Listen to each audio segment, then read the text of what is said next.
Video guide for fingerprint lock. Add admin's fingerprint. Scan sensor for tens.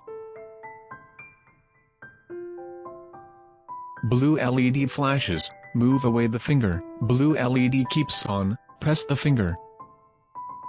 The same finger is captured 5 times. Blue LED flashes thrice, add successfully. Add user's fingerprint. Scan admin's finger for tens. Blue LED flashes, move away the finger. Blue LED keeps on, press the user's finger. The same finger is captured 5 times. Blue LED flashes thrice, add successfully. Remove all fingerprint.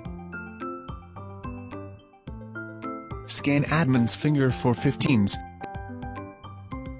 Blue LED flashes, do not release your finger, continue to press until the red LED flashes to remove the finger. Blue LED keeps on, press the admin's finger to verify. Blue LED flashes thrice, all fingerprints were removed successfully.